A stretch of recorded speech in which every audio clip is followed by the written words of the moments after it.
Hey everybody, this is Scoots' Wrestling Pod. I am your host, Ray Goots. We are finishing up with 1996 today. We are done with 96, Starrcade 96, and I'm here with Andrew Lee. Andrew Lee, check out my hat. Can I? It says WCW something. Starcade? Yeah, Yeah, that's good, man. I'm Because we're doing celebrating. Starcade is uh it was they went on record and said that is not their WrestleMania, right? That like Bischoff went on record and said that, It, right? it, it is their WrestleMania. It is. And that's what It everybody. is, but I thought you said he did a podcast where he said it wasn't. He said it's Halloween Havoc. He's an idiot. This is WrestleMania. To the fans from the 80s, and even to me, I considered this when I started learning about wrestling, I considered this their WrestleMania. They were too stupid to consider it there. But once they so this year they treated, even though it's the this year they treated 96, I'm talking about, like a WrestleMania, and they make a ton of money. And the next year, they really treat it like WrestleMania. And that is the most money they've ever made on a pay-per-view before. People wanted to treat this event like WrestleMania. People wanted this to be. And it sounds like, I know it's just stupid, like people don't understand, like I know it's just like, oh, it's just a name, but there It's is different importance to pay-per-view. names. There's importance to names, and Yeah. out of all their pay-per-view names, Starcade sounded the most like it would be the flagship. You know what I'm saying? Mm-hmm. And also it was the Yeah. first one. Why shouldn't it be their WrestleMania? It was the first I, one. they build they ruin it when they get to Starcade 97, but they build to Starcade 97. And if they had nailed that ending, and again, we're jumping ahead, but if they had nailed the ending, I think you would have seen like people like base their holidays around going to Starcade right now. Like you could do Starcades in a stadium. I'm telling you, if Sting had just destroyed Hulk Hogan and then they ended the NWO, right now you'd be seeing Starcade. We'd be like buying tickets for Starcade 2026 at like MetLife Stadium or whatever. You know what I'm saying? Yeah, yeah, for real. They Yeah, should have they fucked it up. But before we get to fucked it Starcade, up. I want to talk really quick. Last night was a big night of wrestling. We're recording this on Monday, so maybe everything changed by the time this out, but whatever. Battleground NXT, which I watched. It was a fun show, but the big news is Trick Williams has won the TNA title, making him the first WWE star to hold the title. And he beat Joe Hendry, but Mike Santana will challenge him for the title. They had Mike Santana cut a promo, and it was a great promo. He really delivered on the mic. I think now me and Andrew Lee during the pandemic we did like a daily wrestling podcast, so we covered all of TNA up We until covered TNA back during when it during was the called partnership still with AEW. yeah, and back when it was still called Impact Wrestling. Yeah, And and well, I during called the it TNA back yeah, then. Yeah, and this is when they were doing the partnership with AEW when they did Wrestle House, was it? yeah. That fat fraud Scott Demore did Russell House. This crossover is a million times better than the AEW crossover because especially if this leads to Trick Williams jobbing to Mike Santana, um, it's just they never shit on TNA. Did you see? It's on social media. They had AJ Styles narrate a video package on the importance of the TNA title, and they showed like all the WWE stars who won the TNA belt, and it was a really good video package. And I don't know if you remember. Remember what the exploding death match? The ring didn't work properly, and then the next night on Dynamite, they were like, "Oh, that's because TNA built the ring." Like WWE never does that in this partner. You're talking about AEW when I'm talking about when AEW did that. Yes. Yeah, yeah. When they were partners with TNA. This is such a better partnership. What's your, I know you didn't see the match. What's your thoughts on Joe Henry job into Trick Williams? Well, I know some people I've seen it already where people are like, "Oh, the reason why WWE is helping TNA is because they want TNA to beat AEW as being second place because they want to second place company that they can control. And yeah, duh. Of course. That's like if you like anybody in business would want that. If you can't control the like here's the thing. I don't care who you are, you have to admit that AEW 100% is a threat to WWE. They are. They're bumbling at it horrendously, but the thing is they have the finances and they have the manpower that if they really put their mind to it, they could overtake WWE. And WWE knows they do see AEW as a threat, and that's why they've stolen a couple of their ideas. They've taken some of their wrestlers, and this is why they're propping up TNA because they're like, if there's gonna be a number two, we want it to be a number two that we can control. And here's the thing, I am all for it. Okay, because this is the most people have cared about TNA wrestling in a very long time. You can say it's bad for TNA. Oh, you have your champion jobbing to Randy Orton. Oh, you can say everything you want about. Oh, like I can't believe TNA is just doing this. You weren't even fucking watching TNA wrestling, so shut the We fuck up. were. Right? We No, were. I'm saying the people No, who've been saying I'm that, saying we they watched haven't it. even they were never even watching TNA, so shut the fuck up. This is the most traction. This is the most I've ever seen TNA wrestling filled up and squared circle on Reddit, right? And Yeah. the numbers don't lie. Their ticket sales are doing well. And I will say if Trick did we were back when this relationship first started, we kept saying they should have a TNA wrestler beat somebody and get the title and so forth. And we meant vice versa too. Somebody from WWE we beats somebody from TNA gets the world title to like really firm this like crossover. And it's finally happening. We're not if you're don't be stupid, people. Eventually the title goes back to somebody in TNA. In this case, it's most likely, like as you said, Mike Santana. What the fuck is wrong with it? People are going to this is now making it more intriguing that people are going to want to watch. Do you understand? Like, and Trick Williams is probably one of the bigger stars they have in NXT. People were even saying he was going to get called up, right? Mhm.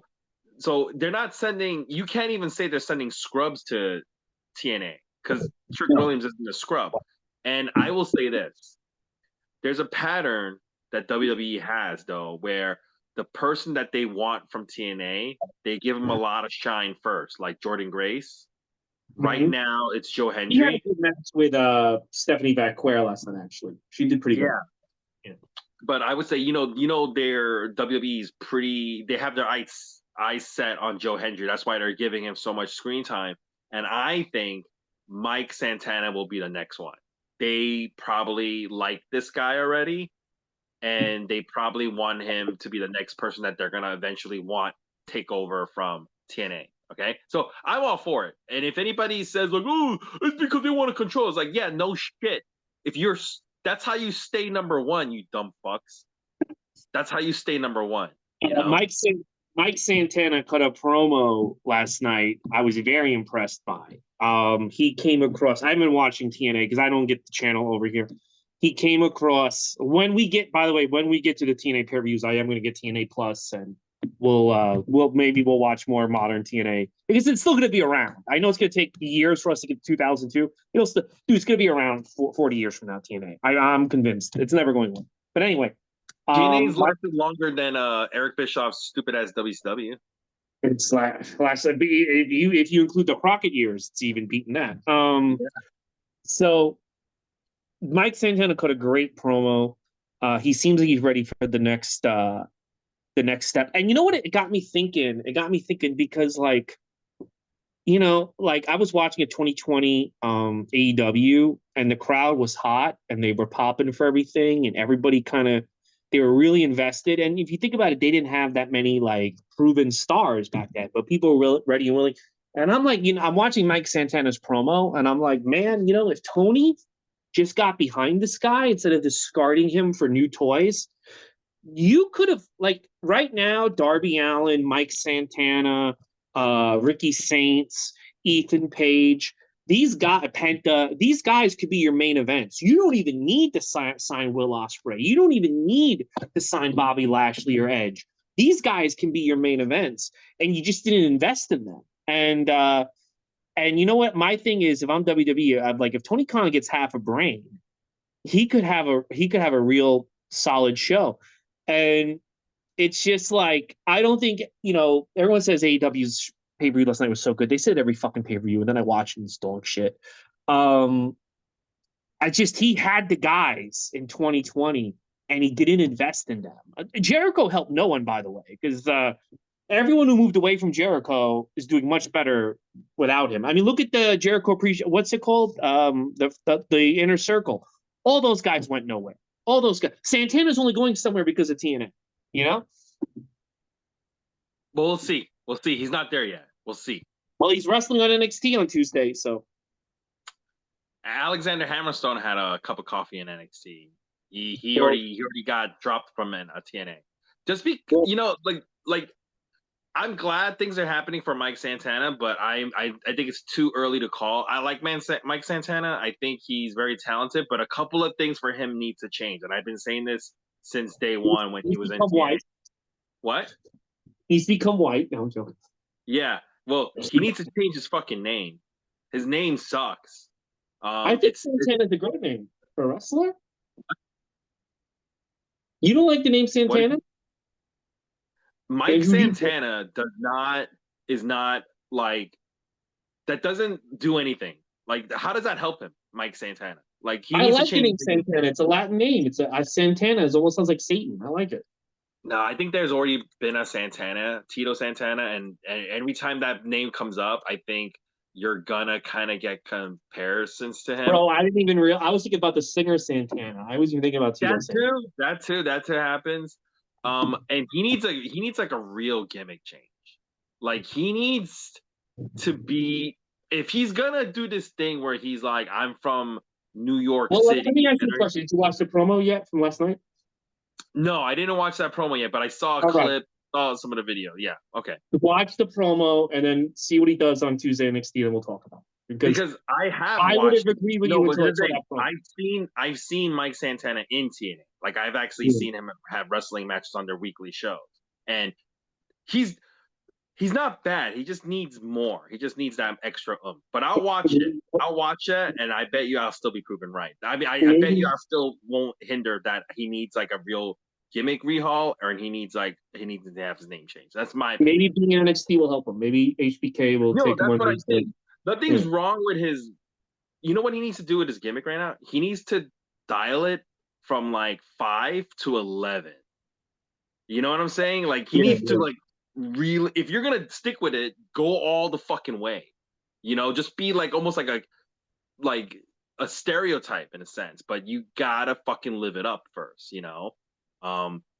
Look, dude, everybody who was like that. Like, The Rock was a stereotype, in the beginning. You have to like really live up the gimmick first. But we'll see. We'll see what happens on Tuesday. But I have a good feeling about this partnership.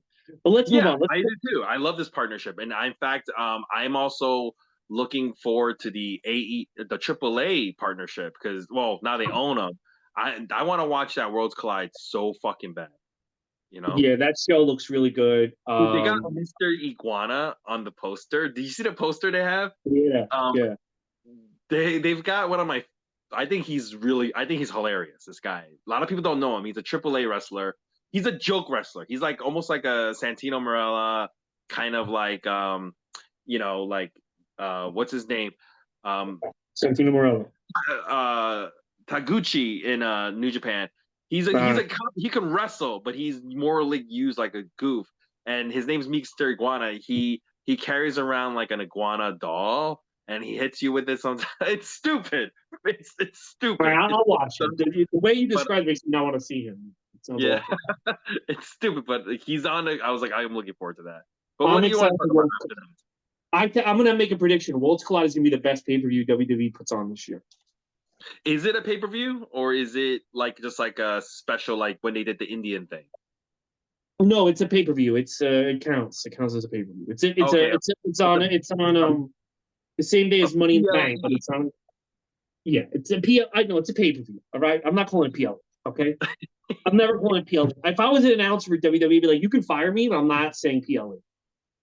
It's a fucking pay per view. All right, that's it. It's never gonna change. I don't care if they give these events away for free, and Mandy Rose comes by your house and blows you if you watch it. It's still a pay per view. All right, that's what it's being called. They got Chad Gable against El Hijo del Vikingo. That's gonna be fucking good. That's gonna be good. They got Psycho Clown, Dr. Wagner Jr. the third. He's on this one. Oh man. Oof. It's gonna be a very fun day of wrestling in Los Angeles in 2 weeks or 1 week because it's coming out on Friday. All right, let's go. Let's get to the task at hand. Let's get to a very important show in the history of WCW. I'm talking Starrcade '96. Overall, I enjoyed it, but there's so many signs of where they're gonna go wrong throughout the show. We'll talk about it, but overall, I enjoyed it. How about you? I agree with your assessment. Something about WCW, they just can't have like a perfect show. Yeah, Like it's not in their DNA to have a perfect show. No matter how good the pay-per-view is, there's some aspects of it that they have to just completely fuck up. You you know? know, yeah, no, you're right. I'm gonna jump ahead and tell you the biggest mistake they made this show. Okay, go ahead. I couldn't believe they did this. So Hall and Nash come out, and Hall and Nash look like massive stars. They carry themselves when they walk out like the fucking biggest stars on the planet, right? They are so they're just in their prime, and they cut to a sign that says Hogan and the NWO are just WWF rejects, and they stay on that sign, and that puts in your mind as a viewer, I only like these guys because they're from WWF. And the more why would you put that in my head? Because it's like, I should be watching WWF because eventually that's what everyone does. Why would you put, because the other thing too is they keep winning on the show. So you basically are telling people these WWF rejects can just annihilate this company. Like, I don't know why you would show that sign and linger on it for so long. Did you see that sign? Yeah, and they do. It's, but that's something that like if I was Eric, this is why Eric Bischoff's a fucking idiot, right? If that happened the next day, I would have been like yelling at the fucking. Because I'll give Eric the benefit of the doubt. He probably maybe was like so busy he doesn't see every camera shot, but he finds out afterwards or the next day, right? Hey, Eric, did you know that during the pay-per-view this shot happened? The cameraman stayed on that. I would then have the whole fucking crew, and I would be fucking ripping them apart. Why the fuck would you fucking linger on that? You know? Yeah. And when I would get on security detail, I've been like, anytime you see a fucking sign like that, you grab it. You do what Junior did back when he had like his wits, right? That's an Eric. That's why Eric Bischoff's an idiot. The reason why a lot of these WCW shows, even though they have the talent for it and they have the momentum to be like just a straightforward 100% A+ show, they'll never have these great shows because the guy in charge is a complete fucking idiot at the end of the day. You know, because here's the thing: when the angle started, yes, they were kind of like relying on you thinking that these are WWF guys, right? Yeah. But at this point, we're in December of '96. I kind of feel like, especially Nash, is completely comfortable as his own guy. He's not being Diesel anymore. He's a new character almost. And same thing with Scott Hall. Like Scott Hall's still doing Razor things, but they seem like different people. That they're your guys now. They're no longer, and people like them not because they're from WWF, because they're growing into their character. Same thing with Hulk Hogan. Hulk Hogan's not doing anything he did in WWF. They're whole new people. But if you remind people about WWF, you realize that the only reason this angle started to work was because people thought it was an invasion from the WWF. And you realize that, like, I should just be watching WWF. It's just so.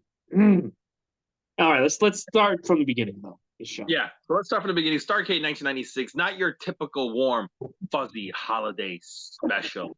That is a tagline because this pay-per-view takes place December 29th in 1996. a few days after Christmas in Nashville, Tennessee. Let's go over the numbers. Starrcade had 9,030 people in attendance and 345,000 pay-per-view buys. What's the comparison? How did they do compared to the previous year? The previous year, with the New Japan, 95, they had 75,000 pay-per-view buys. So they went from 75,000 pay-per-view buys to 45,000 pay-per-view buys. That's a massive jump. That's like more than doubling your number. Let me tell you, that is the prime, because the whole base of Starrcade 95 is it's New Japan versus WCW. That is the prime example that dirt sheets and pure wrestling fans that do not draw. Nothing draws better than a great storyline. You can have, not that 95 had that many great matches anyway, but I think, they did the New Japan thing for the hardcore fans. Nothing draws better than a great storyline. And the thing about it is, you're right. They booked that for the hardcore fans, and they were wrong. It was wrong. Yeah, and I wish Tony Khan would learn those lessons, because it's like Ospreay and Hangman. I'm sure they had a great match last night. There's no story. Give me a fucking story. And this wasn't. And this paper, and we're actually, I don't think we're painting a good picture, because it's almost like we're not saying this pay-per-view Starrcade, even though it wasn't New Japan versus. It was just because it was storyline driven doesn't mean the matches were bad, because the matches were actually not bad in this either, But what we're trying to say is you can do both. You can have both.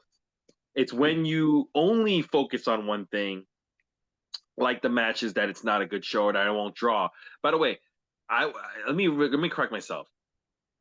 Starrcade 1996 was 4 times more than how much Starrcade 95 had. I just did the math. It's 4 times more. That's how much more pay-per-view buys they had. 4 times more. That's incredible for 1 year lead. Now, how are they doing? Yep. I mean, well, also I think the fact that they put Piper, Vince had Piper on the sidelines for years. They're putting Piper in a main event situation. I mean, the fans are rabid for Piper. They're chanting Piper the whole match. They're the way they just did everything right. I know, but that's what makes these little mistakes so glaring, because I know what's going to happen. Because I think they're like, well, who cares about those mistakes? Because look at what we're doing. And it's like, no, but they did so much right, bro. And they gave you people that you want to see. And I think the main reason this drew so much, though, was Piper Hogan. I don't think people were that crazy about Faces of Fear versus Outsiders. And I'll also say I think Lex Giant also helped with the draw, Yeah. And let's see how they were doing on the other side, right? WWF will have their pay-per-view in December 15th. So it's about, more than 10 days before Starrcade. It was In Your House, It's Time. 5,000, over 5,000 people in attendance, 97,000 pay-per-view buys. So this is killing them. This is just, they're outdrawing them in the house, and they're outdrawing them in pay-per-views buys.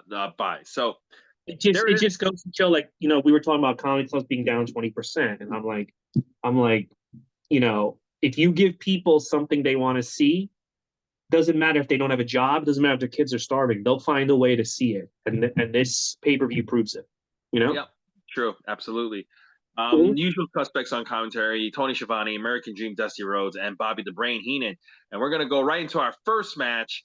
And joining them on commentary for this first match is Mike Tenay, because the first match is a J Crown from New Japan and WCW Cruiserweight title unification match. So we just talked about how, like, Starrcade 1995 had all this, and it had New Japan versus WCW. Yeah, like the entire card. If you're doing like 1 or 2 matches, it's okay, but you can't do like the entire fucking thing. You know what I'm saying? It can't be your whole show. So this is the right way to do it. Starting off the show with a fucking hot cruiserweight action, and remember, it's a unification match. J Crown and the WCW Cruiserweight Championship unification. The J Crown champion is Ultimo Dragon. He comes out with Ray Goose's favorite manager, Sonny Ono. Well, he's here a lot, Sonny Ono. It's so great to see him all over the show. He really just adds. You know, when you have the biggest, when you have the biggest audience ever for your pay per view, I think you should. I think when AEW sells out like the Tokyo Dome, they should have Sonny Ono at every match, just to Yeah. Yeah. This is one of the mistakes they have, Sonny Ono here. But actually, he's useful here. To give him credit, he's useful here because Ultimo Dragon's a J Crown winner, so he's got all these belts. So Sonny Ono has to help him carry some out. So like it's like he's holding 7 belts. He's holding 7 belts. So Sonny Ono's doing something by carrying 2 of them out. And he's facing Dean Malenko, the cruiserweight champion, WCW cruiserweight champion. Now, Mike Tenay just kind of on commentary gave us while Ultimo Dragon's coming out, he gives everybody a quick recap so they understand what they're watching because all they're seeing is this Japanese guy come out with all these belts. So he goes, in August of 1996, just a couple of months ago, just a couple of months ago, New Japan, they held a tournament called the J Crown, right? And in this tournament, there were competitors in there that were all champions from other places, right? From like 3 different countries. There were 8 junior heavyweight titles in this tournament. So if you were beating the person, the belt's like automatically in it. You know what I'm saying? Right? Yeah. So if you beat this other guy who's a champion in Germany, you get his belt, and then you beat another guy, you get his belt. But if somebody beats you, they get your belt. So that's what was happening. And Ultimo Dragon basically won this tournament. So he won the crown. He won the J Crown. He actually won the tournament.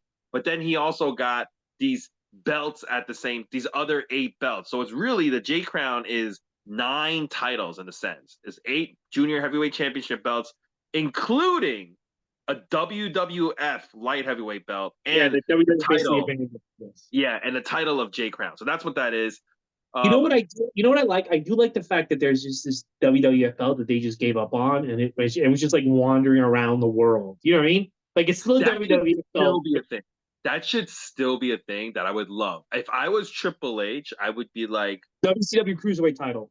Bring it back. Yeah, resurrect either not a WWE, but a WWF title or a WCW title that we forgot about.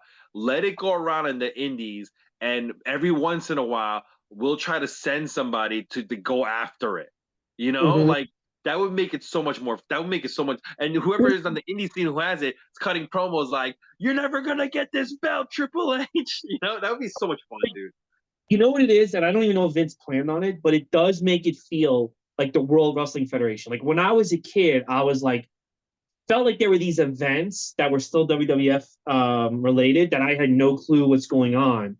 And this belt kind of adds that mystique that like in Japan, there is a WWF belt that people are still fighting for, but like it's in Japan, so we can't see it. But that proves that it really is the World Wrestling Federation, you know? Exactly. Yeah. And I think that's something that they should bring back. Like, dude, like they need to get over their insecurities. You're number one. You're gonna be number one for a very fucking long time. Nobody is gonna come anywhere near close to your throne. Can you guys just do stuff like this because it will make it interesting? And I guarantee you, it's gonna pay off more in the long run if you do stuff like this. Just have a random fucking title. Hey, in the Indies, you know how they did this fucking thing where they have the ID. Oh, we have a new WWE ID championship. No, just fucking. It's stupid. Just fucking throw a WCW title out there and fucking let it be defended let it be defended in GCW. You know, like WCW TV title. Yeah, exactly. They should something like that. Anyways, the fans don't like Ultimo Dragon because he's Japanese, so they start chanting USA as Ultimo Dragon starts the match by beating the crap out of Dean Malenko. Mike Tenay tells us, "Do you know this Ultimo Dragon? He's not to be laughed at. This guy invents moves like the Asai Moonsault, which that's true. Ultimo Dragon did invent a lot of moves like the Asai Moonsault and the Asai DDT. So he actually does. He's legit. Mike Tenay also tells us his name is not the Ultimate Dragon. His name is Ultimo Dragon, which translates to Final Dragon, because he is the final protege of Bruce Lee. And when he says this, American Dream's like, oh, like this really impressed American. This really impressed Dusty Rhodes, and I wish Dusty somebody Rhodes would has have a been funny like, line on that show. somebody should have elbowed like, Dream, this will work. It's a work. It's not true, but No, he but I got like Dusty Rhodes. Like I like Dusty. I like to that Dusty Rhodes works in WCW. He goes to the Ultimate League, and he knows nothing about like Ultimate Truck. He doesn't. He's like, oh, who's this guy again? yeah. You know what I mean? I like the. You know what I actually like? I really like the pairing of Dusty and Mike Tenay because like Dusty does a. I don't know if he's legit, like actually, like impressed or not, but he always sounds like he's legit impressed by the information that Mike Tenay has. But that's what you need. You need the guy to like sell like what Mike Tenay is saying. You Well, know? yeah. Well, Dusty knows he's got to get people over, and if Dusty goes like, I already know that, or everyone knows that, or that, people are gonna be, why is Mike? You know, they did a very good job. And Tony Khan, again, Tony Khan. It's been years they don't fucking do this shit. They just never do this shit. You would have these guys come to the ring that you don't really know, right? You know you're there to watch Roddy Piper, right? And then these fucking little guys come to the ring, you know. But then, hey, Mike Tenay's in the broadcast booth with us. You're like, oh, okay, now I'm gonna know. I'm gonna learn what I need to learn about this match, and now I can enjoy it rather than just two randoms. And that adds so much. And Dusty Rhodes is kind of like doing the voice of like the Southern guy, like the Southern trucker who's like, I gotta watch my Starrcade. Who the hell is this Japanese guy? Oh, he's Bruce Lee's protege. I ain't gonna be my wife tonight. You know what I mean? He's speaking for that guy, and now that guy, I love me some Ultimo Dragon. He's just as good as the Midnight Express. And Bruce Lee is somebody a lot of people has heard of, you know, and you're like, this guy is the last student of Bruce Lee. You're like, holy shit, yeah, you know, it's So perfect. like, Yeah. it would just like when he brings in people from CMML or New Japan, just have a guy that does the Tenay thing. Just And have a guy. you have a Southern guy like Jim Ross you could play it off of. Where if you go, hey, did you know Jim Ross that Well, Serpentico is the GCW gives last? Jim Ross cancer, so he can't do that. But yes, Yeah, yeah. But you know what? That was they should have done that. Like you know, Serpentico's like you know he's the last student of Zorro, and he would have been like, oh shit, Zorro, you know. Well, Anyways, well, no, you have Tony Schiavone react like that, like, oh, really? Like, because Tony Schiavone, like, you know, was out of wrestling for so many years. It's just, you know, Excalibur just mutters. Excalibur's, by the way, they got to get rid of Excalibur. I'm sorry, he's the fucking pits. He hasn't gotten better. you know what? I'll agree with you. Remember, I used to be a very big Excalibur. I used to be a very big Excalibur supporter, but it's been 5 years. He hasn't improved on his weaknesses. He needs to do a better job. Or you know what? Just get rid of him. He should not be the main commentator. He should be like Mike Tenay. You know what? This is what I would do. This is what I would do if I could do whatever I wanted in life. My commentary team for AEW going forward would be Joey Styles and Cyrus, or Don Callis. Joey Styles and Don Callis. And then I would look around the internet. There's a guy named Brian Solomon I think would be good with this. He's like an editor for Pro Wrestling Illustrated. I've heard him some podcasts, pretty good. I would get two guys who have podcasts, one for Japan, one for Mexico, to be the experts to come in to educate people on new people. And they would come in for a little bit and tell Don Callis, but Joey Styles and Don Callis would be my commentary team. Nobody else. Get rid of everyone else. Have Jim Ross come in to do the main events if he gets better from the cancer that Joey Janela gave him. And that's it. That's my team. Jim Ross, Joey Styles, Don Callis, and these podcasters that know about Puro and Lucha. I'm gonna say Mauro Ranallo and JBL for me. That's good too, because then JBL can react. But you have to have a Lucha podcaster or you have to have like a guy like Mike Tenay, like a podcaster who has a good voice, who can actually to come, like Tenay has a good voice to come in and be like, this is why you should care about this guy from CMML. Yeah. And Mauro Ranallo and JBL already do have a little bit of tension. So that's just gonna add more to the commentary. If they could get, That would also be a good if thing. if I would be like, if you guys can you guys just be professional out there. Like No, I don't don't want like them to do fake arguing like JR and Heyman did. Remember JR and Heyman would bicker? yeah, but I feel like these guys can do it, and there actually is a little bit of like Yeah. a little taste, little hint of reality. Like, hey, I think these guys really don't like each other, kind of thing. You know, because they have that history. You know, Yeah. and I think it would be good, man. But anyway, you know who else would Tomorrow, be good? if ABL would change, that would just change the entire tone of AEW in a great way. Yeah, Like yeah, in a literally, great way. one thing would change AEW for the better. It's crazy. You know who would not be good on commentary? It would be Dean Malenko and Ultimo Dragon. But they're hell of a worker. I'll say that. Going back to this match, it's a good Mm-hmm. match. Dean Malenko, he is working on Ultimo Dragon's left leg, and he hits. Dean Malenko he does a very good ground game. So when he does these power moves, like a power slam, the crowd goes nuts for it. They're like, "Holy shit!" And then Dean Malenko even busts out the Tombstone Power Driver. Crowd pops for it. They love it. They're in awe of Dean Malenko. And what's it called? Ultimo Dragon. He does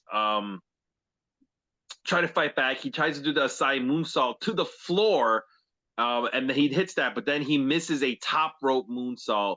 Dean Malenko, he puts on the Texas Cloverleaf, but then stupid ass Sonny Ono, he gets on the apron and he distracts Dean Malenko. So Dean Malenko lets go of that submission to get him off the apron. Then Dean and Ultimo Dragon, they start trading holds back and forth. Ultimately, at the end, though, Ultimo Dragon hits a tiger suplex with a bridging cover, a pin to beat Dean Malenko.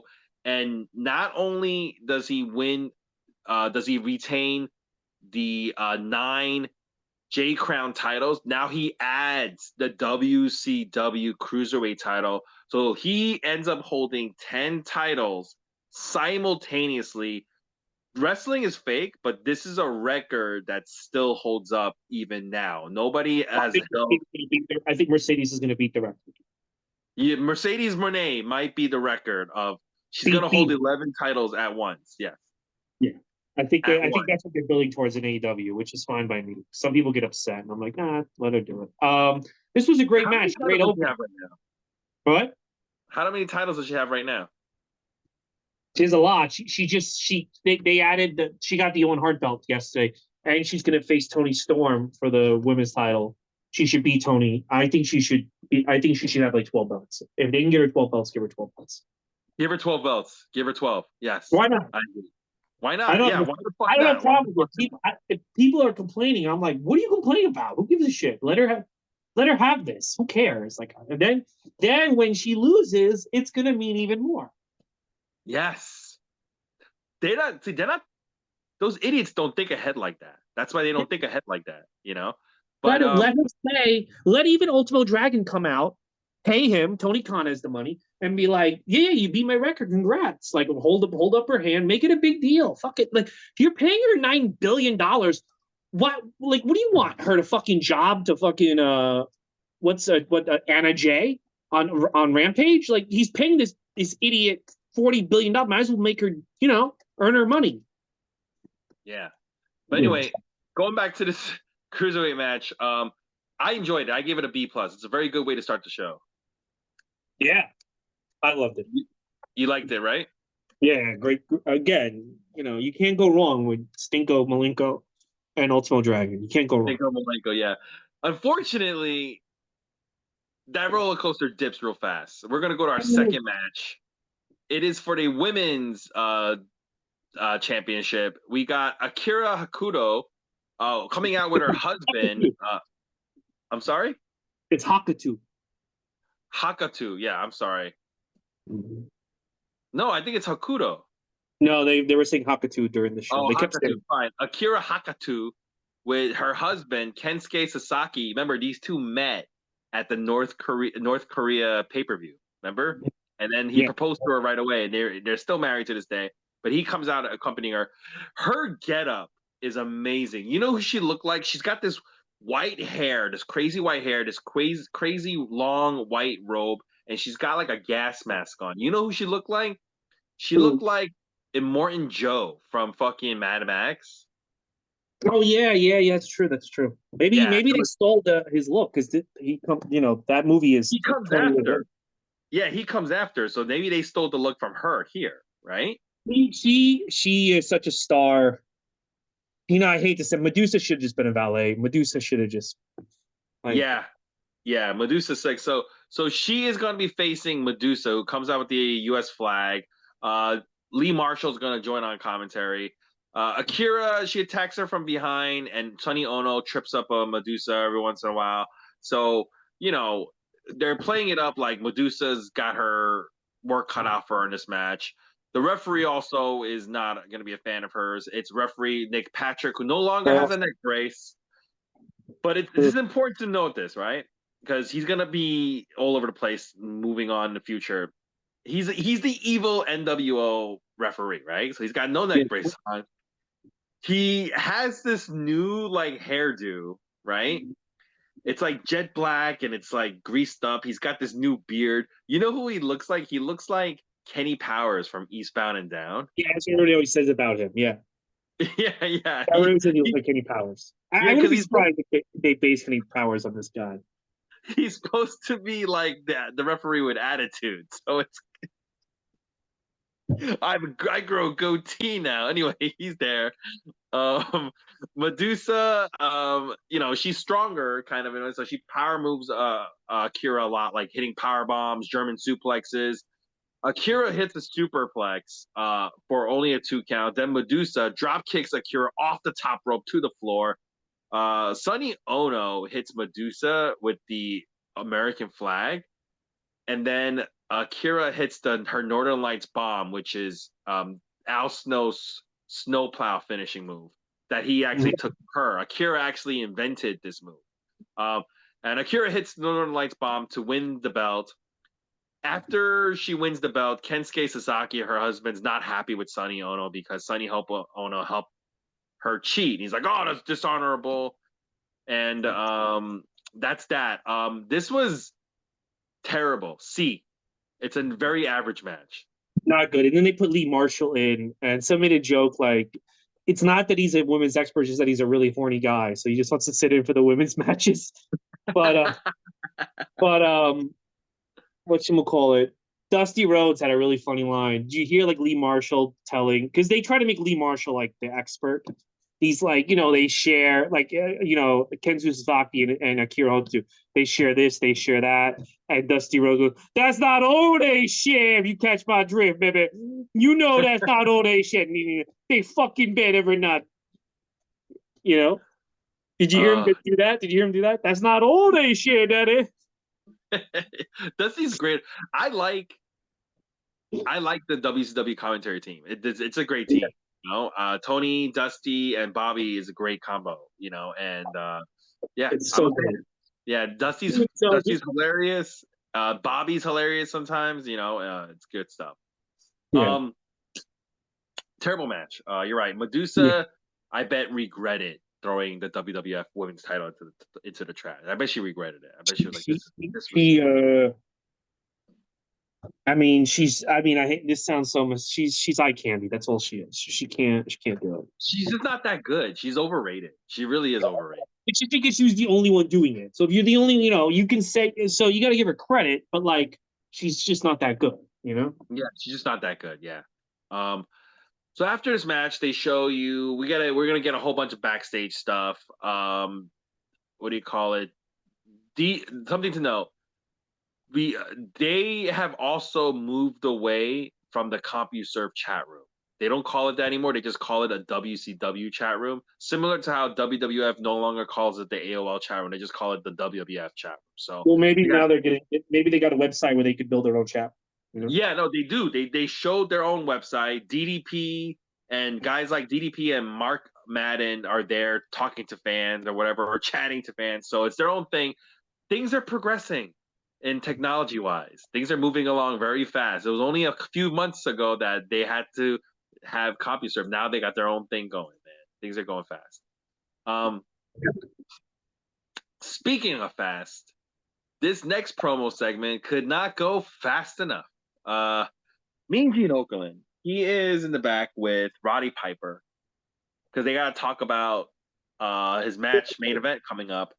And Roddy Piper in one promo, Mean Gene only asked him this one question: "Give us your thoughts about your match coming up with Hulk Hogan."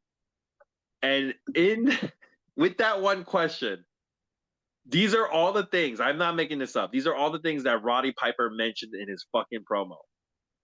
Music City, he sings like a vulture, Sky Low Low, Jurassic Park, Long Volkswagen, 6 kids. I have 6 kids. He only has 4. He only has 4 kids. He kept mentioning 6 kids and Roseanne Barr's bra cup. He said fucking nothing in his promo, dude. I'm not making this up. Go back. He does bury that him and Hogan are icons. The whole thing is like icon versus icon. He goes, actually, there's more icons. And then he brings up Ed Strangler Lewis and a couple of other guys. And it's just like, no, Roddy, the whole point is that it's an icon versus icon, not that it doesn't matter. And Ed Strangler Lewis is a bigger icon. No, dude, he mentioned. Why did he have to go? He went from Sky. First off, why are you even mentioning Sky Low Low? That was a little person wrestler, right? Why is he mentions it and then he transitions right away to Jurassic Park? It's like this guy's a fucking idiot. You know what I think? You know what I think with him when it terms with this shit. You know, they were wrestlers. I mean, wrestlers. They were comedians sometimes, being like, "Hey, you know, we have to end this show. It's like a showcase show. We have to end this show at 9:30. Just do 10. Because the next show is sold out. It's a different guy. All right, I'll do 10. Don't worry." And then they do 12 or 13 or 14, and it would to prove a point to me and to everyone. I'm just going to do what I want, and you can't stop me. I think that's what every Piper promo reminds me of. It's like, me and Gene probably said to Piper, we have a couple of things we need to hit, and we have this amount of time, and then we got to get back to the matches. And then Piper said, "You got it, Gene. Oh, Gene, you got it." And then he just went and fucking did whatever he wanted. Just to say, I'm going to do whatever I want. Yeah, what a sack of shit. I gave this promo an F. And at this point, I'm just like, I'm getting sick and tired of this pay-per-view already. But the next match completely redeems it. We got Jushin Thunder Liger versus Rey Mysterio in their first ever meeting. Jushin Liger, he beats on Rey. Rey starts firing back, and he sends Liger to the floor like, nah. I'm not the one to mess with, man. Liger gets back in it. He suplexes Rey from the apron to the floor. That shit was crazy. He suplexed him from the apron to the floor. Dude, and he hits him with a powerbomb on the floor. I was like, he was trying to kill Rey Mysterio. Rey fights back, though, but he's not getting much of a reaction that I was hoping for. Liger catches Rey Mysterio doing a springboard with a drop kick. Then Dusty mentions that he mentions Dick Murdoch in commentary. I forgot what he said about Dick Murdoch, but he mentioned Dick Murdoch, and it made Bobby the Brain Heenan laugh. I forgot what it was, but I thought that was a cool moment. Anyway, forget it. Never mind. Anyways, going back to this match, what do you call it? Liger hits a dragon screw leg whip, which really, what do you call it? It pops the crowd, or it pops commentary. They were like, "Oh shit!" Because I think Mike Tenay was on commentary, and then he mentioned, "Oh, that was a dragon." Mike Tenay comes back on. Yeah, he goes dragon screw leg whip, and the commentator he's like, "What the fuck? What do you mean? What's a dragon screw leg whip?" They got all ignorant on Mike Tenay. Oh yeah, that's I'm gonna do to my wife later. Let me hit you with the dragon screw wicked lip. Yeah, you know what? It was very funny because they're just all cracking jokes about it.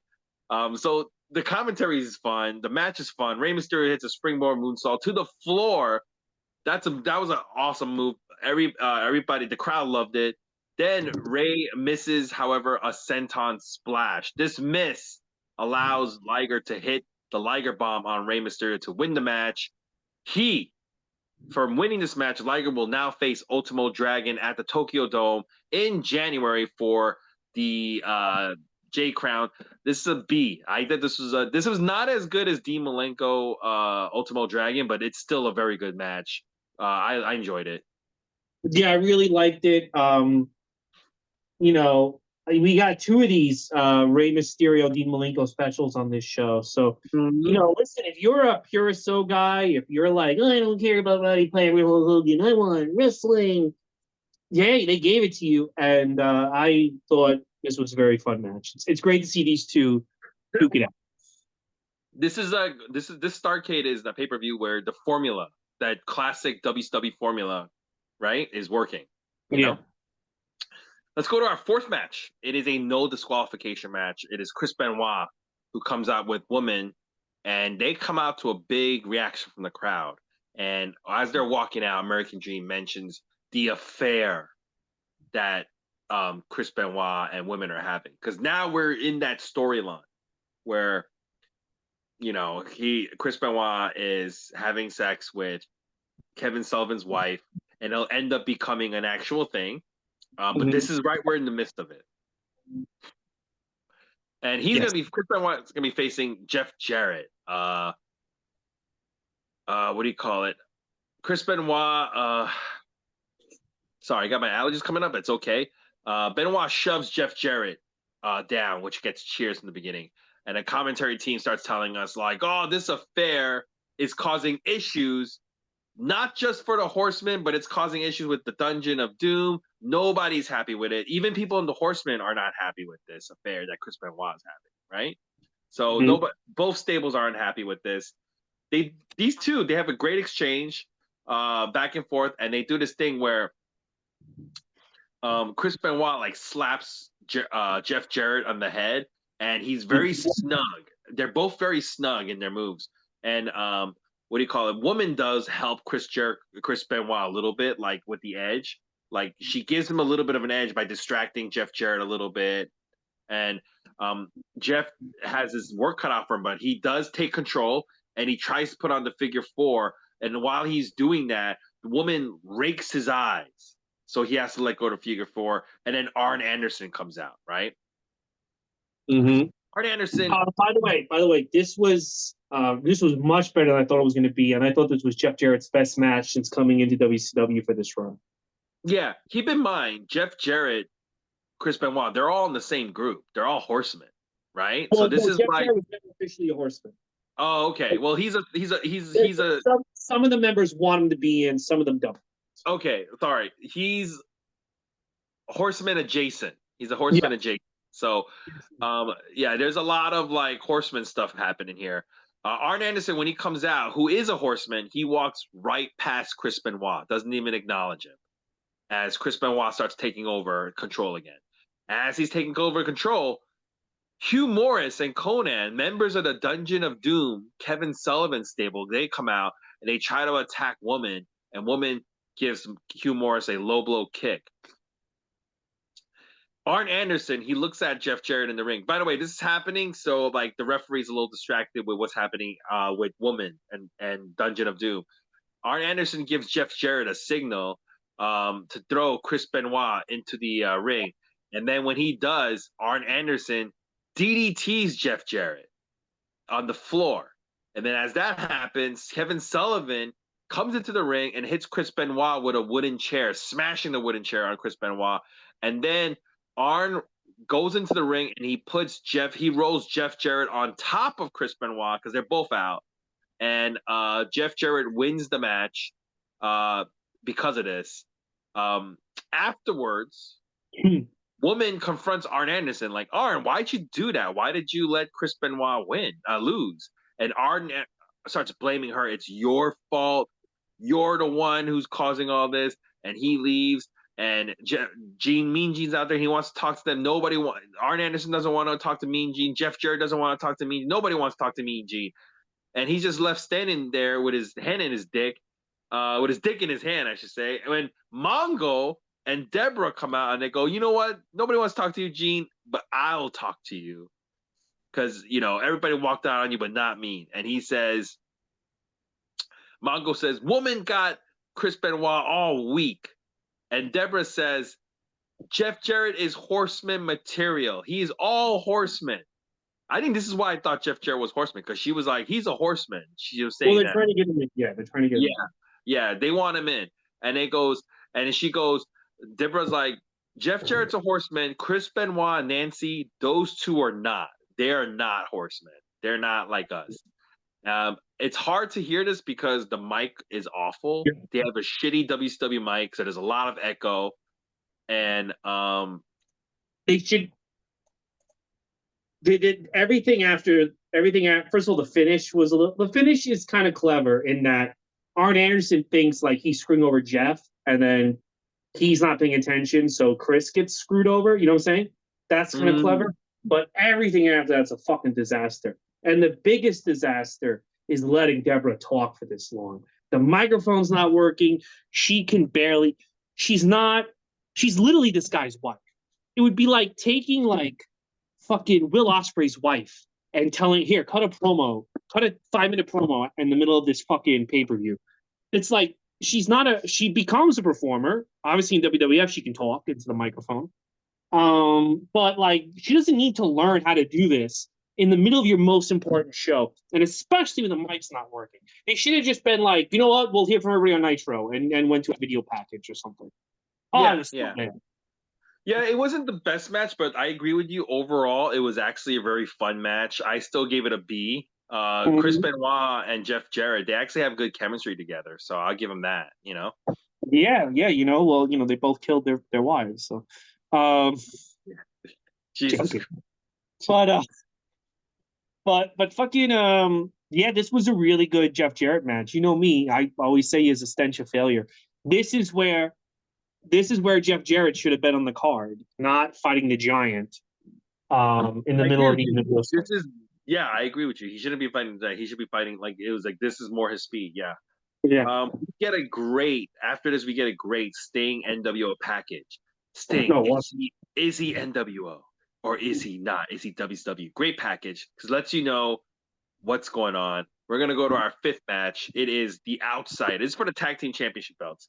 It is the Outsider, Scott Hall, Kevin Nash, champions, who come out with 6 former 1-2-3 Kid, and there are lots of fans wearing NWO shirts. They got, their NWO is popular, and they do mention that a lot of fans are here, and their opponents are going to be the Faces of Fear. We got Meng and Barbarian. We come out with Jimmy Hart. Meng starts the match by just beating on Scott Hall.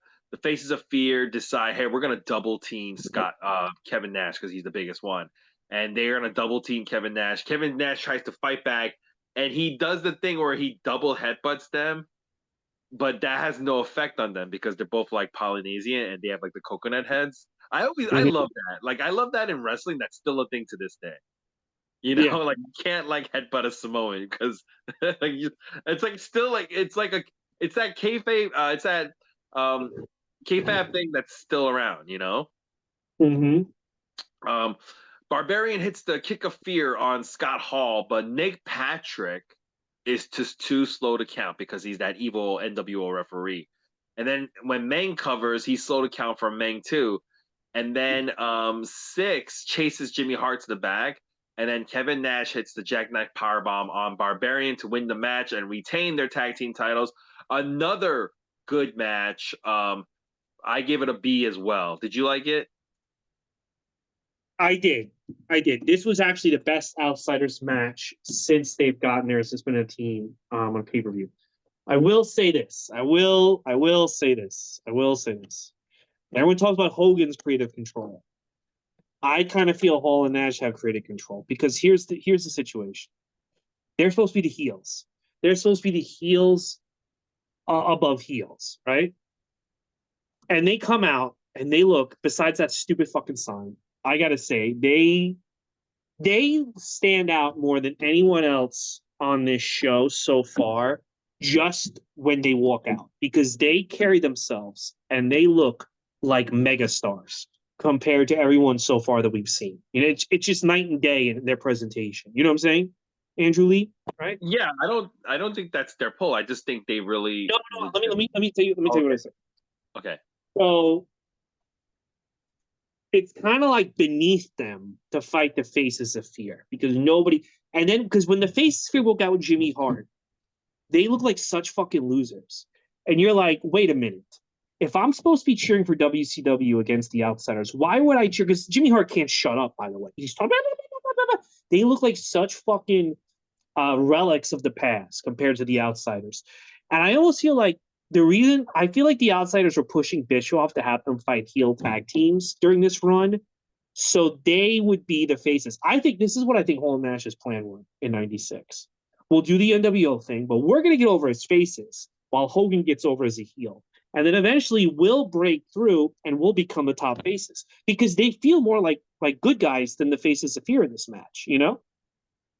Yeah, and I don't think that's a bad strategy if that's the case, because eventually you're gonna need someone to topple Hulk Hogan. Like, Yeah. it has And to I think happen. they were positioning themselves for it. And I think the real answer was Sting, but I think they're like, we're going to slowly start positioning ourselves to be the guys who take out Hogan, you know? Yeah, I think so too, and I think that's smart. And I think Faces of Fear, they're not given as much credit as they should. They're actually a I mean, pretty this good was a great team. match. Yeah, this is we're really in the peak of like great tag team action in WCW. This is in my opinion, like I said, the best tag team division of all time is 1996 WCW. Um, let's see if it holds up. After that, we get to back. We got Ted DiBiase. He is the financial backer of NWO. He's with Vincent, formerly Virgil, Miss Elizabeth, and Hollywood Hogan. And Hogan says, "Oh, Piper, you're gonna regret this match." That's what Ted DiBiase says. And Hogan adds in, he goes, "Yeah." He goes, um, I already told the West Coast that I already won. So I like it's already over. I'm the only icon. And he starts talking about Roddy Piper's poor children. He's like, "Oh, you poor kids. Nobody cares about them. You don't even know how many you have, Roddy. You say you have 6. You only have 4, you dumb fuck." Right? Um, anyways, all right, typical stuff. Let's go to our 6th match. This is for the vacant US title, right? Diamond Yes. Dallas Page versus Eddie Guerrero. As they fight on the floor in the beginning, DDP chants from the crowd because DDP is getting over. He is over. Tony Schiavone starts talking about scalping tickets at this point. He's like, "Oh man, the ticket scalpers are really like they made a lot of money tonight," and American Dream's like, "That's illegal." Right? And Tony Schiavone's like, "That's not my problem." Right? That shit was I was like, "What are you talking about, Tony?" Like, it was insane. He was like, "That's not my problem." Um, Bobby the Brain Heenan is not present for the first part of this match, right? I Mm-hmm. wonder where I don't know where he was. He was gone. He went to go get a drink, I'm sure. Maybe he was having a couple of drinks and he had to go to the bathroom, and maybe that's why he left. But he rejoins commentary midway into this match. It's Mhm. good. It's too bad too because this is one hell of a match he's missing. DDP, he has the advantage for a while, but then Eddie starts firing back. He hits his frog splash, uh, but he almost Eddie DDP rolls out of the way, but he almost like steps on DDP and when he does that. But Eddie catches DDP off the top rope with an atomic drop, and then he tries to do a couple of covers on DDP, but he keeps escaping. Diamond Dallas Page eventually hits a spinning sit-out power bomb for only 2, but the crowd loves it. Eddie gets up, ends up on the floor when all of a sudden the NWO starts coming out, right? Mhm. And Scott Hall hits the what is it? It's not the end. It's not the NWO Edge. What is it? It's the Razor's Edge. Outsider's Edge. He hits Outside the the Edge. Right. Outsider's Edge, yeah, on DDP. And Eddie Guerrero didn't see this because he was on the floor. He gets up and he sees that DDP's laid out. So he hits the frog splash to win the US title. Afterwards, Eddie then realizes the NWO is there and they return back to the ring. So Eddie starts beating him up. He starts fighting the NWO. But there's too many of them, right? So they beat up Eddie Guerrero. And then DDP's laid out and they yell at DDP. They go, "You should have joined us. You should have joined us when you had the chance." And steals Eddie Guerrero's U.S. title. I gave this a B. This was another very fun match to watch. This was good. And you know what? These are the guys the NWO should be beating up. Not the Faces of Fear, not Jeff Jarrett. These are people that fans want to get behind. These are people that are going to turn the NWO into real heels. These are people that need to be elevated. And No, yeah, but you know I what? didn't realize. No, I kind of agree with not fighting them right away because you need people that NWO is going to beat. Like they need to beat them. I wouldn't want to beat DDP and Eddie Guerrero. Like they're the guys who should be toppling the NWO. Well, I was kind of no, but you have to. But Eddie Guerrero has to be involved in the storyline to build the toppling. But he doesn't really get. He's not really that more involved. He never really. The reason I was so surprised that they were beating him up is that when I started watching in '98, they never really interacted with Eddie. So I was surprised to see him and the NWO interact. But yeah, I really enjoyed this match. This was great. Yeah.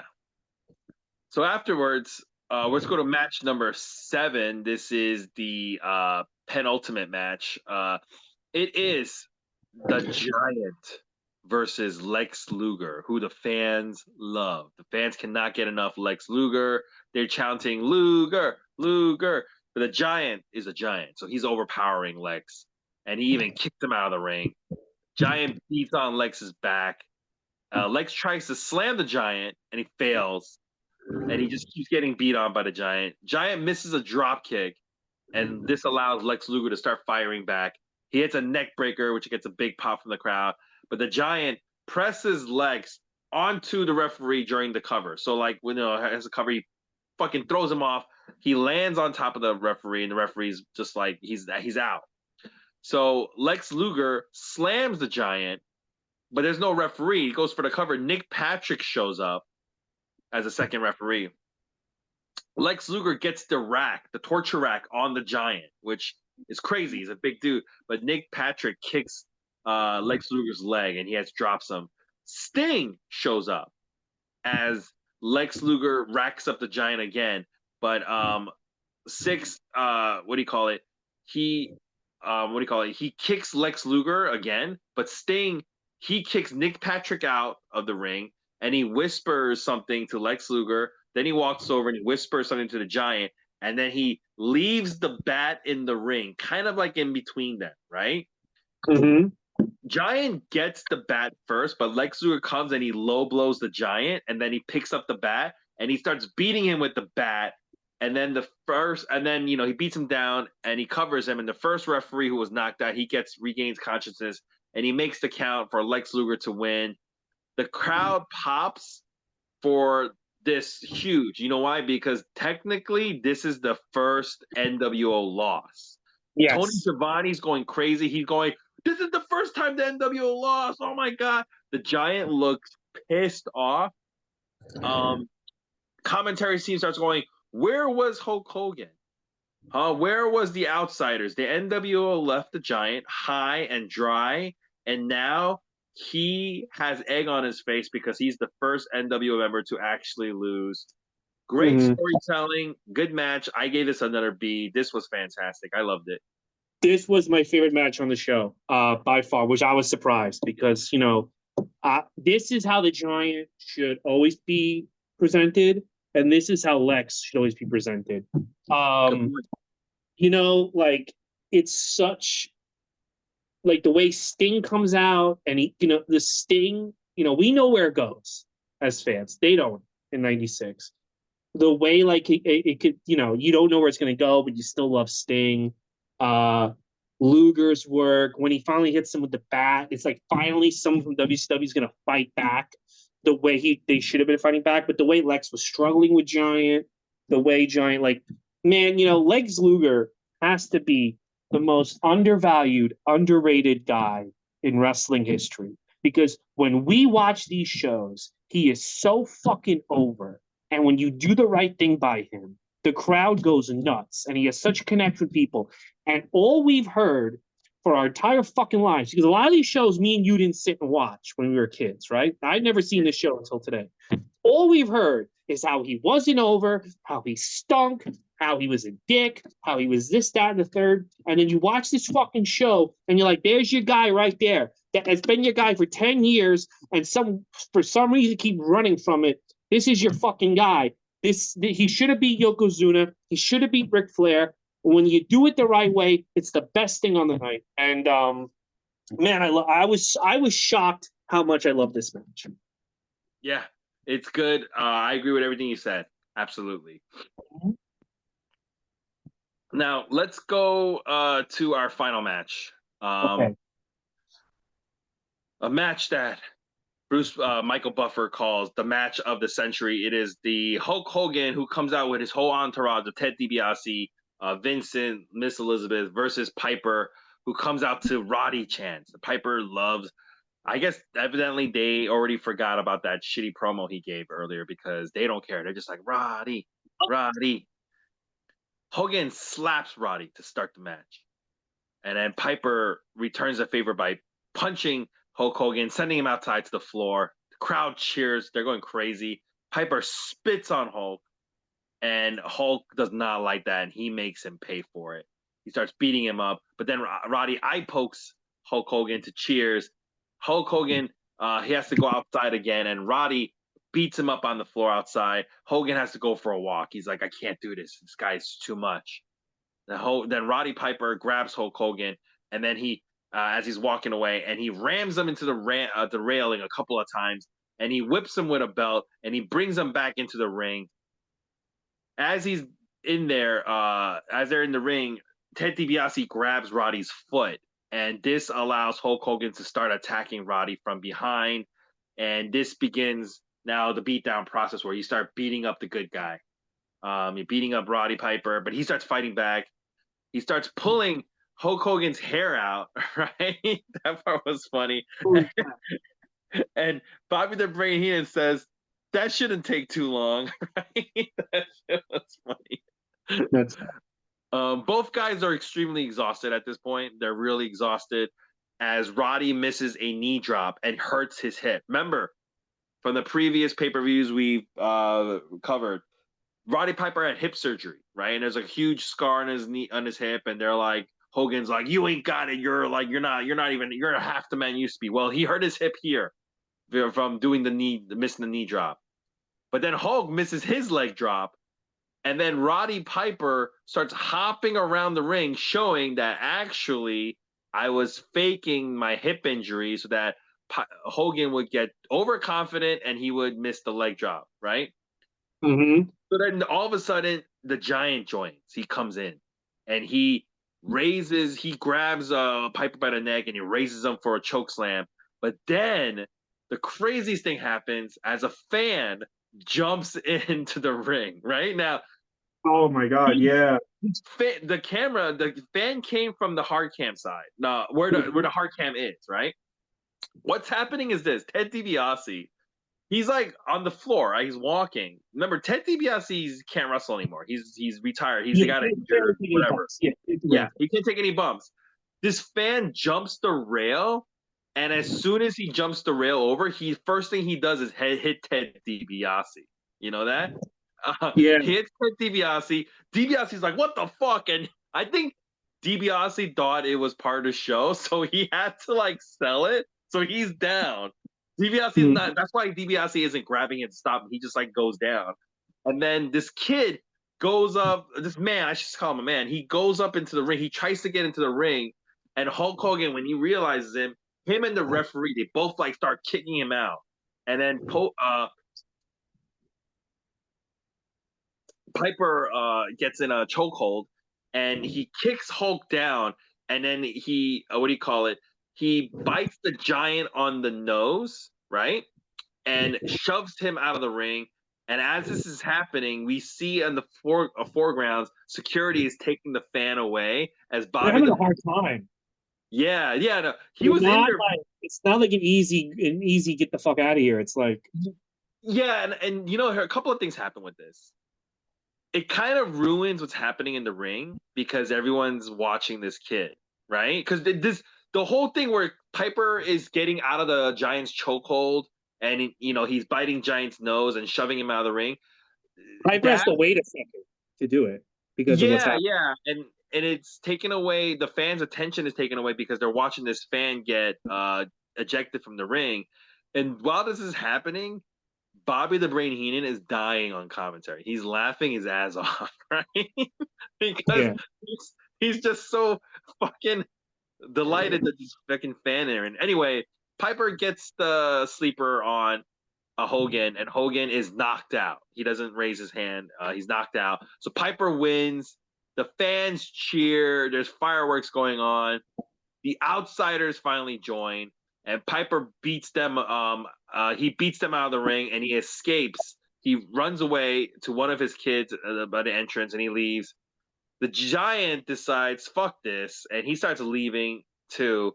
And Hogan, he gets woken up, and he runs down. He chases the Giant, and it brings him back out from the back, and he goes, "What the fuck? Where were you? You what? Why? I lost this match because of you. Why didn't you do your job?" NWO start confronting it, and the Giant starts yelling at them, "Me? Where were you? Where were you during my match? Huh? Where were you? You dropped the ball, Hulk." And Hulk's like, "No, no, no, brother. You dropped the ball, Giant. You dropped the ball." And this is the first time we're seeing real cracks in the NWO. Giant is annoyed. He just goes, "Fuck it, whatever," and he leaves. Hogan sucks chance starts with the audience. Hogan, he starts calling for Vince. "Vince, bring out my belts. Bring out my belts, Vince." And then "I'm going to celebrate." And he spits on the camera, and that's how the show ends. I like this show, and I like the ending for a couple of reasons. This match was good. Say what you... Roddy Piper might be a fucking idiot on promos, but he still has it. This match is still good. That's a 96, yes. Yeah, it's still a fun match to watch. And the way this ends, we're the first time we're seeing there's issues with the NWO, and a great way to end the pay-per-view after so many pay-per-view. You know what it is? It's the end of the year, right? It's the end of the year, a year that they were so dominant, and by the end of the year, there's already issues. It's like a great cliffhanger for a season finale. I gave this a B. It's also the WrestleMania, so it's good to have it happen here. Yeah, I gave it a B. What did you think? I would have made one change because apparently nobody knew this was the case until like the end of the match. I would have had Piper win the belt. He loses to Hogan at Super Brawl, so he only had 2 months. People pop because they think Piper won the belt, and then he leaves. Good point. And I think the crowd, because they never said it was for the title or not for the title. If they had said on Nitro, this is not for the belt, I think people still would have been excited, but I think people really thought Piper was wrestling for the belt. And I remember when I heard Piper won, somebody in school told me Piper won. I'm like, did he win the belt? They're like, no. And I'm like, so it was non-title at Starrcade? And they were like, yeah. And that is stupid. Hogan, they don't say it's non-title until the very end. When Hogan says in the camera, it was non-title. So I think that was the only reason Hogan would agree to lose to Piper is if he kept the belt. But at the same time, what would have been the harm? They go out of business anyway. What would have been the harm with Piper holding the belt until Super Bowl? I think again, it's a great finish. It's a great little closing angle, but I think it would have added so much more. It would have brought a lot of goodwill. Piper had the belt. Because I do think people's enthusiasm in the building goes away when they realize Piper didn't win the belt. I thought this was for the belt, I think that's a good point you're making. Yeah, I think that's a good point you're making. Yeah, and again, still a good match. Overall, it's still good, and like people look back on this match fondly, and yeah, Piper can still wrestle, and these guys can still do it. Listen, they proved Vince was wrong, and this whole show from top to bottom is like WCW is on fire. You cannot take that away from these guys. That they really like. It still holds up to this day, a show like this, and. I don't know if you can say that about TNA and AEW shows after a while, but this still holds up, man. Yeah. All right. So take us through. Right. Okay, let's review the next upcoming weeks. Next week it's Royal Rumble 97 with the main event of Sid versus Shawn Michaels. It's the rematch, get it. Then in 2 weeks, it's NWO Sold Out with Giant versus Hulk Hogan. And then in 3 weeks, it's In Your House Final Four with Vader versus Undertaker versus Austin versus Bret Hart. Then in 4 weeks, it's Super Bowl 7 with Hogan versus Piper, the rematch. What are you excited for? I guess sold out. What about you? Oh, the Rumble. The Rumble. I Yeah, heard sold out's Rumble pretty too. bad. What? I heard sold out's pretty bad of a show. I just want to So see. I want to see kind of like a train wreck, I guess. I kind of it's a good concept. I do think it was worth trying. Like the NWO just takes over a whole pay per view. I think that's a good idea. But Yeah, yeah. I think that concept is not a bad idea. Yeah. So I want to see how bad it is. You know. yeah, I think that there was a way they could have done it right, and but we'll see. Maybe we will wind up liking it. You never know. All right, Yeah. guys, that's the show. Thank you so much. Who won '96? So WCW wins December, correct? Yeah. Yeah. Yes. And more So in so many WCW ways. In so many ways. WWF has two victories. It has May and November, and WCW has June, July, August, September, October, December. 6-2 is the score in at the end of '96 in the battle of who's the better promotion month by month. So WCW has a commanding lead over Yeah. WWE. We'll see what happens in 1997. I mean, it's a whole different year. Bret Hart's back. We'll see what starts happening. You know. Yeah, not for long. All right, guys, that's the show. Thank you so much for being fans. Thank you so much for always listening to us, and we will see you next week with a whole new year, 1997. Thank you, guys.